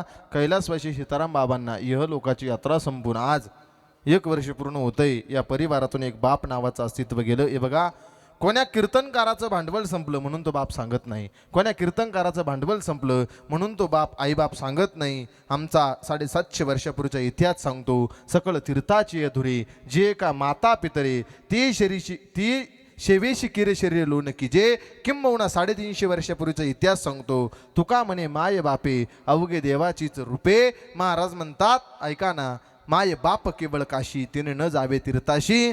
जे लोक म्हणतात ना कीर्तनकाराचं भांडवल संपलं म्हणून तो आईबाप सांगतो, त्यांना माझी एक विनंती आहे, जा कधीतरी एखाद्या वृद्धाश्रमात आणि वृद्धाश्रमात गेल्याच्या नंतर एखाद्या बापाला भेटा आणि एखाद्या आईला भेटा. ती सांगते महाराज अहो 4 मुलं आज एकही सांभाळत नाही. ती आई सांगते महाराज 4 मुलं आज एकही सांभाळत नाही. म्हणून आईबाप सांगण्याची वेळ येते. कोण्या कीर्तनकाराचं भांडवल संपलं म्हणून तो आईबाप सांगत नाही. आज या परिवारातून एक बाप नावाचं अस्तित्व गेलं.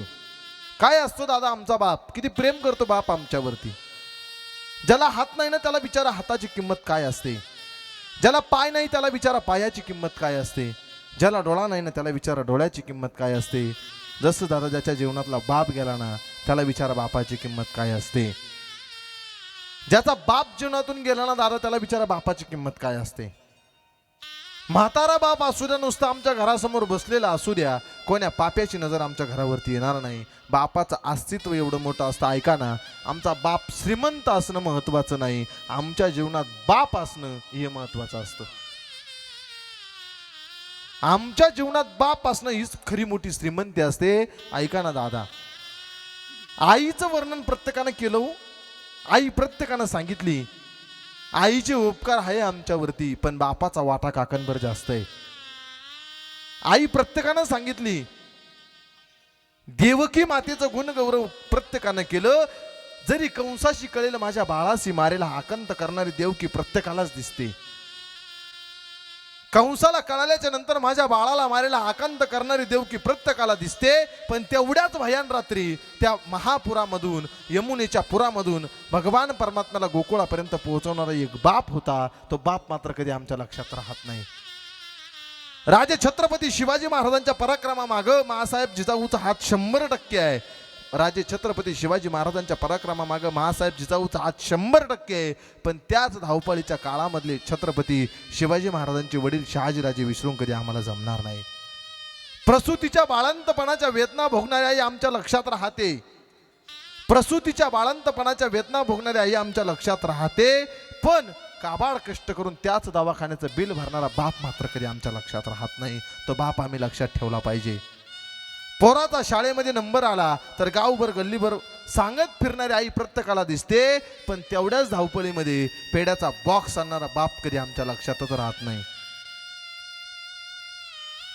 तो बाप आम्ही लक्षात ठेवला पाहिजे. ऐका ना तरुण पोरांना माझी एक विनंती आहे, आमचा बाप मळालेल्या कपड्यामध्ये असू द्या, आमचा बाप म्हातारा असू द्या, पण आमचा बाप जोपर्यंत जिवंत आहे तो जीवनामध्ये आम्हाला कशाची उणीव भासत नाही. दादा प्रत्येक तरुण पोराला माझी एक विनंती आहे, तरुण भावाला माझी एक विनंती आहे, दादा आपल्या बापाची किंमत जर तुला कळायची असेल तर ज्या मुलाचा बाप निघून गेला ना त्याला एकदा जाऊन भेटा.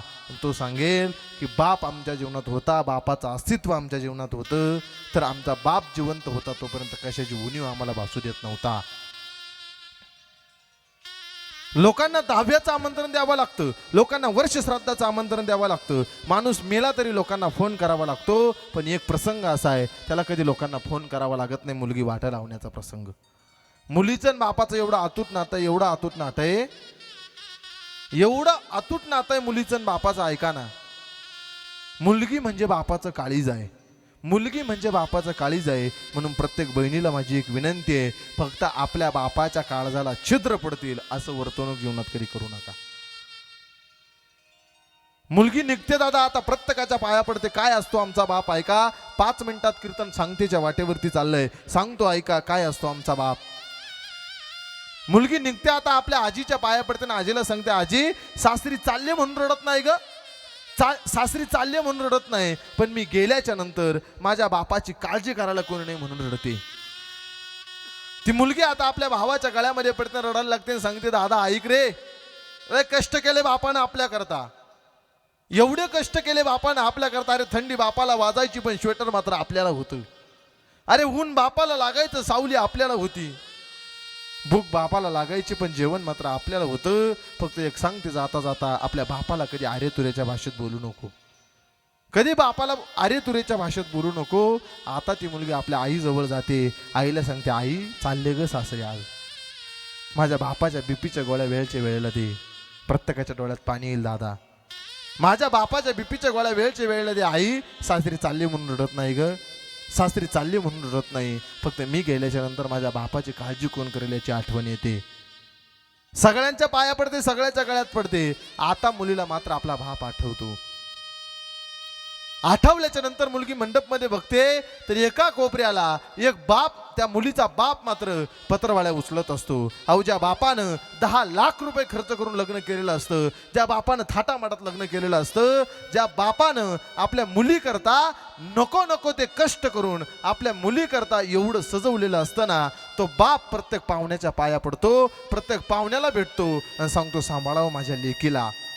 तळ हाताच्या फोडाप्रमाणे सांभाळ केलाय, तळ हाताच्या फोडाप्रमाणे जपलंय, सांभाळा माझ्या लेकीला. काही चुकलं ना तिच्या बापाची चूक म्हणून पदरात घाला. ती मुलगी आता बापाकडे धाव घेते. ज्या बापानं 10 लाख रुपये खर्च करून लग्न केलं ना दादा, तो बाप मंडपमध्ये पत्रवाळ्या उचलत असतो. ज्या बापानं एवढा खर्च केला तो स्वतः करता जास्त महागाचा ड्रेस घेत नाही कधी. ती मुलगी जाते आता बापाच्या पाया पडते आणि बापाच्या गळ्यामध्ये मिठी मारते. जायकवाडी धरणाचे दरवाजे उघडावे एवढ्या मुलीच्या आणि बापाची मिठी पडल्याच्या नंतर जायकवाडी धरणाचे दरवाजे उघडावे आणि त्या दरवाजे उघडल्याच्या नंतर जसं त्या पाण्याचा बांध फुटावा तसा मुलीच्या आणि बापाच्या आसूरचा बांध फुटतो आणि मुलगी बापाच्या गळ्यामध्ये पडून रडते आणि सांगते, बाबा चालल्या सासरी, काळजी घ्या. एवढं बापाचं आणि मुलीचं अतूट नातं असतं. म्हणून प्रत्येकाला माझी एक विनंती आहे, आपल्या माय बापावर प्रेम करायला शिका, आपल्या आई बापावर प्रेम करायला शिका. माणसं गेल्याच्या नंतर पण आयुष्यात कधी पाहायला भेटत नाही. माणसं जाण्याच्या अगोदर, उणीव भासण्याच्या अगोदर जाणीव करायला शिका. एकदा की माणसं आयुष्यातून निघून गेले, कोरोनाचा काळ प्रत्येकानं अनुभवला हो, प्रत्येकानं कोरोनाचा काळ अनुभवला. प्रत्येकाच्या नात्यामधला एक एक माणूस निघून गेला. कोणाचा बाप गेला, कोणाची आई गेली, कोणाचा भाऊ गेला, कोणाची बहीण गेली, कोणाची बायको गेली. प्रत्येकाच्या नात्यामधला कोणाचा मित्र गेला. प्रत्येकाच्या नात्यामधले एक एक माणसं निघून गेले. डॉक्टरच्या वजना एवढे लोक पैसे द्यायला तयार होते, फक्त आमचा माणूस वाचावा एवढं सांगत होते. पण विधीचं विधान, नियतीचा नियम आम्ही बदलू शकत नाही. मग माणसं जाण्याच्या अगोदर हे बघा, पैसा, श्रीमंती हे सगळं, पैसा ऊन सावलीचा खेळ आहे. पैसा हा ऊन सावलीचा खेळ आहे. कधी कोणाच्या दारात पडेल सांगता येत नाही. फक्त आपल्या माणसांवरती प्रेम करायला शिका. कीर्तन, कथा, प्रवचन नुसतं टाइमपास म्हणून नसतं, त्याच्यातून काहीतरी शिकायचं असतं. आमच्या माणसांवरती आम्ही प्रेम करायला शिका. जर आम्ही आमच्या माणसांवरती प्रेम करत नसेल, जवळच्या माणसावरती प्रेम करत नसेल, तर आम्ही देवावर कधीच प्रेम करू शकत नाही. आपल्या जवळच्या माणसांवरती प्रेम करायला शिका. जाता जाता एवढं सांगतो, माय बापाची सेवा करा. महाराज म्हणतात, पुंडलिके काय केले, परब्रह्म उभे ठेले. पुंडलिक रायानं जे परब्रह्म उभं केलं ते फक्त माय बापाच्या सेवेमुळे केलं. आज या परिवारातून कैलासवासी सीताराम बाबा यहलोकाची यात्रा सोडून निघून गेले. जाता जाता एवढंच सांगतो, आपल्या आईबापाची सेवा करा. नवे नवे आपल्या मुलांना योग्य ते संस्कार लावा. आज संस्काराची फार मोठी गरज आहे. शेवटचे 2 मिनिटं घेतो मी. संस्काराची फार मोठी गरज आहे. आज संपत्ती कमवण्याच्या नादात संतती वाईट दिशेला चालली. संपत्ती कमवण्याच्या नादात संतती वाईट दिशेला चालली. आपल्या मुलांना योग्य ते संस्कार द्या. का संस्कार द्या? अरे नाशिक जिल्ह्याची घटना आहे, जास्त लांबचं नाही. नाशिक जिल्ह्यामध्ये मालेगाव तालुक्यात डोंगराळे नावाचं गाव आहे. एक 4 वर्षाच्या मुलीवरती जर अत्याचार होत असेल, एक 3-4 वर्षाच्या मुलीवरती जर अत्याचार होत असेल, सांगताना सुद्धा ऊर भरून येतं. दादा, अरे कुठं चाललाय आपला महाराष्ट्र? कुठं जगतोय आपण महाराष्ट्रामध्ये? कोणत्या महाराष्ट्रात जगतोय? अरे जास्त लांब नाही, घरापर्यंत यायला लागलं आपल्या. आता नाशिक जिल्ह्यामध्ये मालेगाव तालुका आपल्याला जास्त लांब नाही, डोंगराळे गाव आपल्याला जास्त लांब नाही दादा. म्हणून माझी एक विनंती आहे, आपल्या मुलांना, आपल्या मुलींना योग्य ते संस्कार द्या. का संस्कार द्या? एक 4 वर्षाच्या मुलीवर अत्याचार होत असेल तर आम्ही कुठंतरी जागं झालं पाहिजे. काय म्हणत असेल त्या मुलीचा जीव? काय म्हणत असेल दादा, 4 वर्ष कुठं वय असतं का हो? 4 वर्ष कुठं वय असतं का? 4 वर्षाच्या वयामध्ये जर आमच्यावरती अत्याचार होत असेल तर कोणत्या महाराष्ट्रात जीवन जगतोय आम्ही? छत्रपती शिवाजी महाराजांच्या महाराष्ट्रामध्ये जीवन जगत असताना ज्या छत्रपती शिवाजी महाराजांना मुघलांची सून जे छत्रपती शिवाजी महाराज खाना नारळ ओटी भरून परत पाठवतात, त्या महाराष्ट्रामध्ये जर 4 वर्षाच्या मुलीवर बलात्कार होत असेल, 4 वर्षाच्या मुलीवर अत्याचार होत असेल, 4 वर्षाच्या मुलीला जर मारल्या जात असेल तर आम्ही विचार केला पाहिजे कोणत्या महाराष्ट्रात जीवन जगतोय आम्ही योग्य पद्धतीने जीवन जगायला पाहिजे, योग्य माणसाला आम्ही सपोर्ट केला पाहिजे. अहो जे माणसं योग्य बोलताय, जे माणसं योग्य पद्धतीने जीवन जगताय, आज लोक त्यांनाच विरोध करायला लागले. योग्य माणसांना आम्ही सपोर्ट केला नाही, योग्य प्रबोधन आम्ही केलं नाही, तर 4 वर्ष काय, 4 वर्ष फार जवळ वय आले, 4 वर्ष आमच्या घरापर्यंत यायला काहीच वेळ लागणार नाही. योग्य माणसांचं प्रबोधन जर आम्ही बंद करायला लागलो, आता माझी प्रत्येकाला एक विनंती आहे, ज्या लोकांनी एका मुलीचा साखरपुडा थाटामाटात केल्याच्या नंतर ज्या लोकांनी कमेंट केली, आज तेच लोक कुठे आहे? 4 वर्षाच्या मुलीवर जर अत्याचार होत असेल, कमेंट करणाऱ्यांना विनंती आहे, आज तुम्ही कुठं गेलात?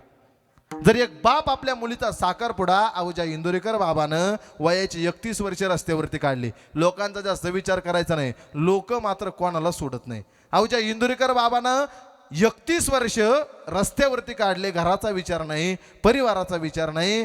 31 वर्षामध्ये ज्या इंदोरीकर बाबानं कितीतरी अनाथ मुलांचे विवाह केले, कितीतरी मुलांना शिकवलं, शिक्षण संस्था चालू केली, कितीतरी मोठे सप्ताह केले, कितीतरी मोठे कार्यक्रम केले, त्या इंदोरीकर बाबानं एकच फक्त आपल्या मुलीचा एकच घराचा कार्यक्रम थाटामाटात केला, तरी सुद्धा लोकांनी एवढ्या कमेंट केल्या. बाप आहे आणि प्रत्येक मुलीची अपेक्षा असते, आणि बाप नात्यानं मुलीची अपेक्षा, ते सांगत फक्त एवढं होते की कर्ज काढून लग्न करू नका, ज्याची ऐपत आहे तो करतो, फक्त कर्ज काढून करू नका. कमेंट करणाऱ्यांना विनंती आहे, तुम्ही मुलीचा साखरपुडा झाल्याच्या नंतर जेवढ्या कमेंट करतात, एखाद्या मुलीवरती अत्याचार झाल्याच्या नंतर तुम्ही तेवढ्या ताकदीनं पुढे उभे राहा. तुम्ही जर दुसऱ्यावर कमेंट करू शकता, त्या इंदुरीकर बाबांना कितीतरी मुलं, जे मुलं पिऊन पडत होते, वरातीत नाचत होते, ते माणसं कीर्तनात आणले आणि लोक त्यांच्यावर कमेंट करतात. हे बघा, जाता जाता एवढंच सांगतो, मुलांना संस्कार द्या, संस्काराची फार मोठी गरज आहे. आज ज्यांच्या माध्यमातून हे कीर्तन पुष्प माझ्यापर्यंत पोहोचलं, आदरणीय अतिशय गोड व्यक्तिमत्व, गोड ज्यांचं गायन आहे, ज्यांनी आता कीर्तनाला गोड अशी सुरुवात केली, आमचे जिवलग मित्र, अतिशय गोड ज्यांचा स्वभाव आहे, आदरणीय अमोल महाराज, एकदा अमोल महाराजांकरता जोरदार टाळी वाजवा. गोड व्यक्तिमत्व आहे, चांगलं व्यक्तिमत्व आहे, त्यांचे मनस्वी आभार मानतो. हे बघा, जीवनात कोणाचा विरोध ठेवू नका, जीवनात कोणाचा विरोध ठेवू नका. मित्र सुद्धा असा मित्र ठेवा. मित्र त्याला म्हणतात, जिवलग त्याला म्हणतात, आपला मित्र आपल्यापेक्षा मोठा झाला पाहिजे अशी शुद्ध भावना ज्याच्या अंतःकरणात असते ना, त्याला जिवलग म्हणतात. आपल्या पाहुण्याचा कार्यक्रम आहे, घरचा कार्यक्रम आहे, मग कोणाला कीर्तन दिलं पाहिजे? आपला मित्र मोठा झाला पाहिजे अशी भावना ज्याच्या अंतःकरणात दिसली ना, महाराज, तोच खरा आपला मित्र आहे, दुसरे आपले मित्र नाही. हे बघा, तोंडावर गोड बोलणारे आणि तोंडावर कौतुक करणारे भरपूर भेटतील, पण कौतुक न करता फक्त आपला मित्र मोठा व्हावा अशी भावना ठेवतो ना, तो आपला मित्र असतो. फक्त तोंडावर म्हणायचं, वा काय सुंदर महाराज कीर्तन करतात, वा आमचा मित्र गोड कीर्तन करतो, आणि तो नियोजनात एकही कीर्तन नाही, तो काचा मित्र? अतिशय गोड व्यक्तिमत्व आदरणीय अमोल महाराज, त्यांचे मनस्वी आभार मानतो. त्याचप्रमाणे अविनाश महाराजांच्या नियोजनात केलं, वैभव महाराजांच्या नियोजनात केलं, तुम्ही असतानाच बोललो. आदरणीय गोड ज्यांचं गायन आहे, गोड ज्यांचं कीर्तन आहे, ज्यांचं कीर्तन सुद्धा अतिशय गोड, ऐकायला गोड आहे, आमचे जिवलग मित्र आदरणीय अविनाशजी महाराज शेळके, वैकुंठवासी श्रीहरी महाराज शेळके, जे इंदुरीकर बाबांसोबत ज्यांनी उभं आयुष्य खर्च केलं, त्यांचे बंधू असणारे आमचे अविनाश दादाही कीर्तनाकरता उपस्थित झाले, दादाचे मनस्वी आभार मानतो. एकदा दादा करता जोरदार टाळी वाजवा. त्याचप्रमाणे ज्यांच्या स्वभावात जो जीवनात नाराज आहे ना, त्यांना वैभव महाराजाचा नंबर घेऊन जा, तो कधीच नाराज राहणार नाही. आम्हाला जर हसायचं असलं तर आम्ही वैभव महाराजांना फोन करतो. अतिशय हसरं व्यक्तिमत्व, विनोदी व्यक्तिमत्व, ज्यांच्या जीवनात मी विचार करतो वैभव महाराजांना काही टेन्शन लोड आहे का नाही, कधी त्यांचा चेहरा नाराज दिसत नाही. अतिशय गोड व्यक्तिमत्व, आमच्या दादाचे मनस्वी आभार मानतो. कोणाचं कीर्तन असू द्या, तेवढ्याच ताकदीची साथ असते. वैभव महाराज, एकदा वैभव महाराजांकरता जोरदार टाळी वाजवा. हे बघा, आपले माणसं आहे, आपले माणसं आपण मोठे केले पाहिजे. आपले माणसं जर आपल्या माणसाला आपण जर टाळत असू ना, आपल्या माणसाला आपण मागं टाकत असू, लोक कामाला येत नाही. वेळ आल्याच्या नंतर आपलेच माणसं धावत येत असतात. अतिशय गोड व्यक्तिमत्व वैभव महाराज, त्यांचे मनस्वी आभार मानतो. त्याचप्रमाणे अतिशय गोड कीर्तनकार आदरणीय योगेशजी महाराज शिंदे, एकदा महाराजांकरता जोरदार टाळी वाजवा. लेटकं होईना, एका कीर्तनकाराला जाण्याकरता त्याला मन सुद्धा मोठं असावं लागतं. महाराजांचे मनस्वी आभार मानतो. पितृतुल्य असणारे संपूर्ण गावातील भजनी मंडळ, या भजनी मंडळाकरता जोरदार टाळी वाजवा. त्याचप्रमाणे संपूर्ण बालगोपाळ भजनी मंडळ ज्यांच्या संस्थेमध्ये शिक्षण घेतात ते आदरणीय. हे बघा का मी सांगतोय, कधीतरी वाटू द्या आपल्या मुलानं गोड कीर्तन केलं पाहिजे, कधीतरी वाटू द्या आपल्या मुलानं गोड गायन केलं पाहिजे, आणि कधीतरी वाटू द्या आपल्या मुलानं गोड वादन केलं पाहिजे. हे बघा कोणत्या गायकाला, कोणत्या वादकाला कीर्तन करायला नाव ठेवू नका. एक वादक तयार होण्याकरता त्यांना उभं तारुण्य खर्च केलेलं असतं. उभं तारुण्य पणाला लावल्याच्या नंतर एक वादक तयार होत असतो. ज्या वयामध्ये तुमचे पोरं मजा करतात त्या वयामध्ये आमचे महाराज प्रॅक्टिस करत होते, रियाज करत होते, तेव्हा एक गायक आणि तेव्हा एक वादक तयार होत असतो. मग ऐका, कधीतरी वाटू द्या आमच्या मुलांना गोड गायन केलं पाहिजे, वादन केलं पाहिजे, कीर्तन केलं पाहिजे. वारकरी संप्रदायाची श्रीमंती एवढी मोठी आहे, तुमच्याच घरातलं 10 वर्षाचं लेकरू असू द्या, या स्टेजवरती असू द्या, त्याला सुंदर असं धोतर असू द्या आणि पवित्र असं शर्ट असू द्या, राष्ट्रपती तुमच्या गावाला येऊ द्या, त्यात लेकराच्या चरणावर झुकतो, ही वारकरी संप्रदायाची ताकद आहे. मग या आमच्या भाऊसाहेब महाराजांच्या संस्थेमधले विद्यार्थी अतिशय गोड, हे भविष्यात कीर्तनकार होतील, गायक होतील, वादक होतील, सांगता येत नाही, पण हे भविष्यातले चांगला माणूस होतील, एवढी शाश्वती या कीर्तनातून देतो. यांच्याकरता जोरदार टाळी वाजवा. त्याचप्रमाणे महिला भजनी मंडळ असेल, आमचे विनेकरी बाबा असतील, त्याचप्रमाणे भाऊसाहेब महाराज सुद्धा स्वतः इथं उपस्थित राहिले, त्यांचे मनस्वी आभार मानतो. ज्यांनी गोड अशी मृदंगाची साथ केली, अतिशय गोड व्यक्तिमत्व आदरणीय आमचे जिवलग मित्र सोमनाथजी महाराज बोराडे, अतिशय गोड व्यक्तिमत्व. जे काय असेल ते तोंडावर बोलणं यालाच गोड व्यक्तिमत्व म्हणत असतात. आमच्या सोमनाथ महाराजांकरता जोरदार टाळी वाजवा. आणि ज्यांच्या साऊंडला सांगायची वेळच येत नाही कधी, ते आमचे आदरणीय जिवलग मित्र, आमचे शंकरदादा असेल, विष्णूदादा असेल, आणि ज्याला सांगायची वेळ आली त्यांना समजून घ्यायचं, त्याला साऊंडमध्ये किती कळत असेल. आदरणीय आमचे शंकरदादा आणि विष्णूदादा, एकदा आमच्या दादा करता जोरदार टाळी वाजवा. त्याचप्रमाणे माझा कीर्तनकार या चॅनलचे मालक आदरणीय आमचे उमेश दादाही इथं उपस्थित राहिले, दादाचे मनस्वी आभार मानतो. यदा कदाचित कोणाचा नवरा होऊन गेला असेल, पांडुरंगाच्या चरणी फुल वाहतो वाकून तुम्हा सर्व मंडळीचं नाव घेतो, ज्ञानोबरायचा मान राखून ज्ञानेश्वर माऊली.